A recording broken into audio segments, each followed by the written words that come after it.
To replace the key fob battery in your 2013-2019 Ford Flex, Focus, or Taurus, start by identifying the seam on the side of the fob. Use a flathead screwdriver or small pry tool to gently pop the two halves apart. Once open, carefully remove the old CR2032 battery. Note the orientation, positive side up. CR2032 batteries last 2 to 4 years, but extreme cold shortens lifespan. A weak battery causes reduced range. Now insert the new CR2032 battery into the key fob, ensuring correct polarity with the positive side up, matching the old battery's orientation. Insert the new CR22 battery into the key fob, ensuring the correct polarity, positive side up, matching the orientation of the old battery. Snap the two halves of the key fob back together until they are securely closed.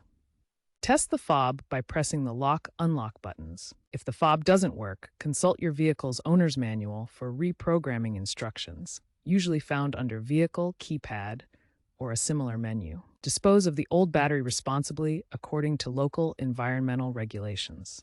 If signal strength is still weak, double-check the battery model and polarity.